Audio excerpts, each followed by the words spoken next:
Hello and welcome to Friday Double Bill, the show where we analyze and evaluate the latest films from Bollywood and Hollywood to help you make a more informed choice at the movies.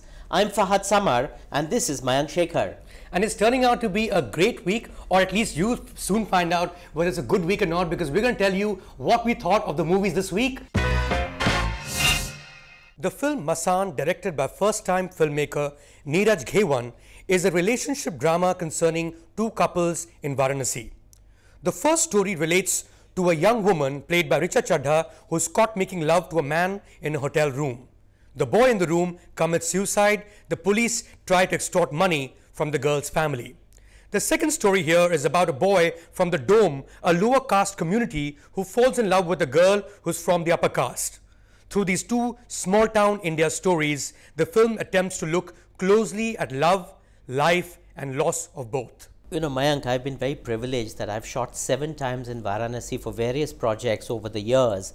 And about 20 years ago, I remember vividly going to meet the Dome Raja, who is the keeper of the eternal flame, as we know, at the Manikarnika and the Harishchandra Ghat. And having met this man, he was just drunk out of his mind all day long, because you have to be, apparently, in order to deal with the business of, you know, setting dead bodies on fire, and so that they can attain moksha or salvation. And I often wondered ever since that what would happen to his children for generations. Would they just continue being the keepers of the flame, working with from morning to night, you know, setting dead bodies on fire, foraging for valuables, rings, gold teeth fillings, things like that in the ash? It just seemed like a very bleak future for what was going to be a vibrant India. So I'm glad that 20 years later I've seen a film which actually talks about a character from this community. Just a very poignant look at what happens. This boy is trying to be an engineer. He's trying to transcend the family profession and just move on in life. And of course, circumstances and how life has a way of doing things for you when you're busy making other plans. The other thing, of course, is small town India and female sexuality. And as you said in your synopsis, I mean, we've got, you know, the awakening of a female who's in the prime of her youth. She's unmarried. She wants to have sexual relations with a boy. It's very natural everywhere else.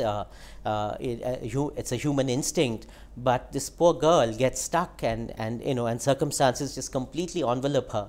So, as you said, this is a very, very poignant look at small town India. And there's that wonderful saying, ki jitni choti jagah, utni choti soch. And I think this is very, very emblematic of that. No, I completely agree with you. I think small town India has been shot, and especially Varanasi has been shot by so many filmmakers, so many photographers. It's almost a cliche now. Now, to take a city like Varanasi and actually not see it in the exotica that we always know it from, but actually see it from the perspective of people who live there, people who work in those ghats, and tell a story that is so true. It's almost written from the perspective of those characters rather than the outsiders look into the situation. I think it's a brilliant piece of writing to start with. You know, not just that I remember the whole film. We saw it, of course, much before. We saw it on Monday, and it's a Thursday that we're shooting this show right now. But I even remember my expressions while watching the movie on the front row. You know, very stern expression, because there's a movie that has a very dramatic start. You know, like what you would think as the climax of the film is actually the first scene of the movie, and at no point does the story ever waver from there on. You know, at no point do they ever lose sight of the ball. I think it's a movie that, of course, tells two stories, which is, of course, you know, a device or a structure that Inarutu is, you know, made so popular with Amoris Perros, and so many others have, you know, and they should give him credit, you know, because even Ship of Theseus was roughly along the same lines. But you're telling two stories that could well be the stories to sort of symbolize the town they're from. I think it's a fabulous film. You know, Mayank, I think that as far as this kind of film is concerned, which again is in that genre of good, meaningful world cinema that touches chord, has resonances, the fact that this film has picked up 2 awards at Cannes is symptomatic, emblematic of the fact that it is clearly appealing to a pan, global audience. And I think that is, as we have always maintained, the mark of a really good film.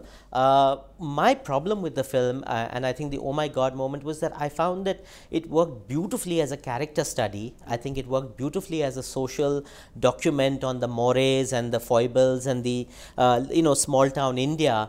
But in terms of the sheer plotting, I saw those plot twists coming a mile away, and I was hoping that they would not happen. Now, obviously, I don't want to give it away for the audiences, but I found that was rather contrived and slightly amateur. But even having said that, this is a first-time, filmmaker who's got great glory, not only for himself but for the country, which otherwise sends Bollywood actresses to walk the red carpet for endorsing cosmetic products. So we're finally winning some awards, and therefore more power to them.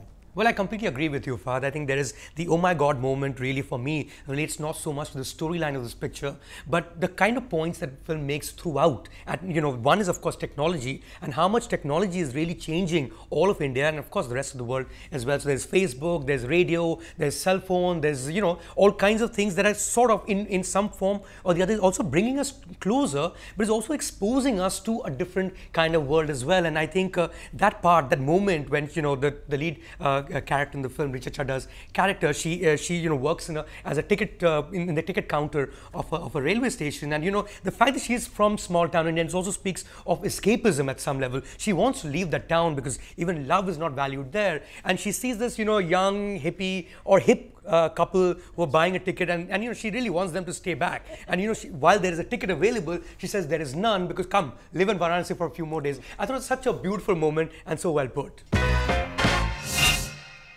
If you're in the zone for a movie about life and death, of love and longing, then I urge you this very weekend to go and see Masaan. It's a beautiful film.